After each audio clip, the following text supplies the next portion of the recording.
जांजगीर चांपा लोकसभा में भाजपा के सांसद रहे हैं मगर कोई विकास नहीं कर सकी है। जनता इस सरकार से उब चुकी है। इनकी सरकार के खिलाफ लोगों के मन में बहुत सी सवाल है। जांजगीर चांपा लोकसभा के 8 विधानसभा के परिणाम से जीत दर्ज हुई है। उससे ज्यादा इस बार छत्तीसगढ़ में कार्यकर्ताओं में उत्साह है। चुनाव में समय है, हमारे कार्यकर्ता डोर टू डोर जाकर लोगों से संपर्क कर रहे हैं। एक अच्छा और सकारात्मक माहौल कांग्रेस के पक्ष में बना हुआ है। 10 साल पहले केंद्र में सरकार बनी थी, आज उसका जनता मूल्यांकन कर रही है। क्या महंगाई कम हुई है? क्या बेरोजगारों को रोजगार मिला है? केंद्र की सरकार विज्ञापन बहुत दिए, भाषण बहुत दिए, व्हाट्सएप पर खूब प्रचार किया, धरातल पर जो विकास होना चाहिए वह हुआ नहीं है। वही देश में जो खाए अमीर और गरीब की, वो बहुत ही चिंता का विषय है। उसको खत्म करने के लिए केंद्र में कांग्रेस की सरकार बनती है, दिल्ली में इसका बहुत ज्यादा लाभ होगा। वही जांजगीर चांपा लोकसभा सीट में बाहरी बहुमत के साथ जितना विधानसभा में समर्थन मिला था उससे कहीं ज्यादा लोकसभा चुनाव में मिलेगा। भ्रष्टाचार के सब बातों को जनता ने सुना, अपना निर्णय दिया, लेकिन आज 10 सालों के बाद जनता तक हमें इस बात को पहुंचाना है कि केंद्र की सरकार दिल्ली में जो है उसका ध्यान किसान पे नहीं है, नौजवान पे नहीं है। केंद्र की सरकार एक संयोजित तरीके से देश में जो संवैधानिक संस्थाएं हैं उनको लगातार खोखला करने की एक षड्यंत्र रची हुई है। और 10 साल में आप देखिए जो जो संस्थाएं देश में थी, जो हमारे गणतंत्र को, हमारे लोकतंत्र को जीवित रखे हुए थी, इन 70-75 सालों में अलग अलग सरकारों ने इन संस्थाओं को पोषित करने का काम किया। न्यायपालिका हो, निर्वाचन आयोग हो, मीडिया हो, लोकतंत्र में जब तक ये संस्थाएं मजबूत रहेंगी, जनता की आस्था उसके अंदर टिकी रहेगी। अगर संस्थाएं कमजोर हो जाएंगी, संस्थाओं के काम करने के तरीके को हम पारदर्शी नहीं रखेंगे, जनता के मन में संदेह पैदा होगा। और लोकतंत्र अगर जीवित है तो विश्वास पर जीवित है। विश्वास है हमें संस्थाओं के ऊपर, विश्वास है प्रक्रिया के ऊपर। सिर्फ वोट डालना लोकतंत्र नहीं है। वोट तो बहुत देशों में पड़ती है, बांग्लादेश में, पाकिस्तान में, श्रीलंका में, बर्मा में, रूस में। वोट डालना लोकतंत्र नहीं है।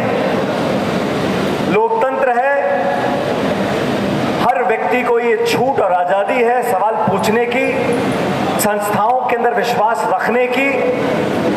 और 140 करोड़ के इस मुल्क के अंदर हर व्यक्ति को ये लगना चाहिए कि आज जो सरकार हमारी है ये पूरी सच्चाई, निष्ठा और ईमानदारी से हमारे लिए काम कर रही है। आप सबने देखा होगा चंडीगढ़ में महापौर के चुनाव हुए थे, देखा आप लोगों ने? उस चुनाव में निर्वाचन अधिकारी अपनी कलम से वोटों को खराब करने में लग रहे थे। मैं धन्यवाद देना चाहता हूं सुप्रीम कोर्ट का। सर्वोच्च न्यायालय ने जब दस्तक दिया और उस मामले को रोका, तब जाके वहां न्याय हुआ। सुप्रीम कोर्ट ने निश्चित रूप से अभी देखिए, भारतीय जनता पार्टी ना खाऊंगा ना खाने दूंगा, लेकिन चुपचाप तरीके से इलेक्टोरल बॉन्ड के माध्यम से 6000 करोड़ रुपए से ज्यादा इन्होंने चंदा वसूल लिए। और ये मैं समझता हूं कि देश में ये सबसे बड़ा चंदा वसूली, देश में सबसे बड़ा चुनावी घोटाला है भारतीय जनता पार्टी ने किया। इसको जनता के बीच में हमको ले जाना है और जनता के बीच में हमको जाना है। वो कैसा चंदा घोटाला हुआ कि सीधा सीधा किसी कंपनी पे रेड करो, छापा मारो, छापा पड़ा, फिर दूसरे दिन 1-1.5 महीने के अंदर वो कंपनियों ने भारतीय जनता पार्टी को चंदा दिया और जांच रुक गया। या फिर कोई ऐसा कंपनियां उनको डराओ धमकाओ सीबीआई ITED के नाम से और डरा के उनसे चंदा ले लो, या फिर किसी को काम दे दो, किसी टनल का काम दे दो, किसी को रोड का काम दे दो, किसी को और काम दे दो और उनसे कमीशन कमीशन के नाम से चंदा वसूल कर लो। ये भारतीय जनता पार्टी का एजेंडा है। आदरणीय साथियों, क्या आप कभी सोच सकते थे कि जिस उत्तराखंड के टनल में सैकड़ों मजदूर फंसे थे, उस टनल कंपनी और से भारतीय जनता पार्टी ने कमीशन खाने का काम किया है। और तो और जो कोविशील्ड हम लोग वैक्सीन लगाने का काम किए कोरोना में, ताकि हमारा जान बच सके, देश के लोगों का जान बच सके, उस कोविशील्ड उस वैक्सीन कंपनी से भी कमीशन खाने का काम भारतीय जनता पार्टी की सरकार ने किया है, भारतीय जनता पार्टी ने किया है। ये चीज हमको जनता के बीच में हमको जाकर बोलना पड़ेगा। ये बोलते थे बहुत चिल्ला कर कि हमारे पास काला धन का लिस्ट है, हम काला धन लाएंगे। अरे जब सुप्रीम कोर्ट ने मांगा, माननीय न्यायालय ने मांगा एसबीआई से कि कितना चंदा है, चंदा का लिस्ट दे लो, लेकिन एसबीआई के ऊपर इतना दबाव बनाए स्टेट बैंक ऑफ इंडिया के ऊपर कि उन्होंने बिल्कुल लिस्ट देने से मना कर दिया। लेकिन धन्यवाद देता हूं माननीय न्यायालय को, उन्होंने कड़ाई से उनको लागू करने को कहा और भारतीय जनता पार्टी के दबाव के बावजूद भी लिस्ट जारी हुआ। तो निश्चित रूप से भारतीय जनता पार्टी बेनकाब हो चुकी है। इन मुद्दों को लेकर हमको जनता के बीच में जाना है। मैं आता हूं छत्तीसगढ़ सरकार आज कार्यकर्ता आज जांजगीर के दौरे पे आए हैं, किस तरह से कार्यकर्ताओं से चर्चा हुई? बहुत अच्छा आज का फीडबैक रहा। चुनाव शुरू हो चुके हैं और हमारे कैंडिडेट श्री डहरिया जी के पक्ष में हम सब लोग यहाँ पर वोट मांगने आए थे। कार्यकर्ताओं में बहुत उत्साह है और मुझे लगता है कि यहाँ पर जो भाजपा के लगातार सांसद बने हैं, बहुत ज़्यादा योगदान नहीं दे पाए विकास में, और अब जनता उठ चुकी है, बदलाव चाहती है। कि इनकी सरकार के खिलाफ लोगों के मन में बहुत सारे सवाल भी हैं और मुझे लगता है कि यहाँ पर जो परिणाम अब तक कांग्रेस पार्टी के आए छत्तीसगढ़ में, उससे कहीं ज़्यादा बेहतर इस बार परिणाम आने वाले हैं और कार्यकर्ताओं में बहुत उत्साह है। हम सब लोगों ने मिलकर कार्यकर्ताओं से आह्वान किया, कार्यकर्ताओं से एकजुटता का परिचय दें। अभी चुनाव में समय है, लेकिन अभी से ही हमारे कार्यकर्ता रोड रोड जा रहे हैं, गाँव देहात में संपर्क कर रहे हैं। एक अच्छा सकारात्मक माहौल पूरे प्रदेश में बना हुआ है। कांग्रेस के पक्ष में ठीक तो बनता है, लोगों की मानसिकता बनती है। कांग्रेस से समय सही नहीं रहता है, सुबह की समय है और परिस्थितियाँ बदलती हैं।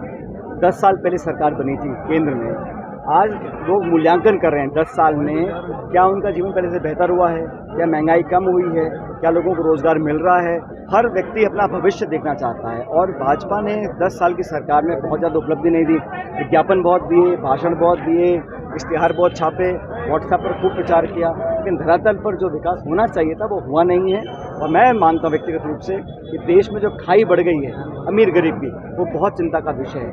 उसको ख़त्म करने के लिए कांग्रेस जैसी सरकार अगर बनती है दिल्ली में तो मुझे लगता है बहुत ज़्यादा लाभ होगा। लेकिन इस लोकसभा क्षेत्र में भारी बहुमत के साथ जितना हमको समर्थन मिला था विधानसभा में, उससे ज़्यादा मिलेगा ऐसा मैं मानता हूँ। 1 लाख कांग्रेस देने की बात कर रही है, लेकिन भाजपा लगातार सवाल उठा रही है, उस पर क्या करें?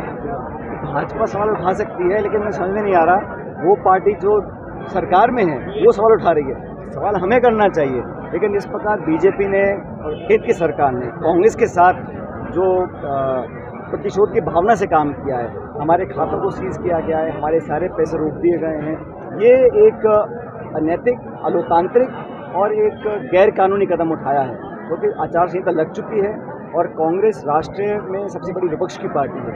विपक्ष की पार्टियों को आप चुनाव लड़ने से रोकना चाहें या उनके रास्ते को बाधित करना चाहें, ये लोकतंत्र के लिए एक स्वस्थ परंपरा नहीं है और चुनाव आयोग को इसका संज्ञान लेकर इस पर कार्रवाई करनी चाहिए।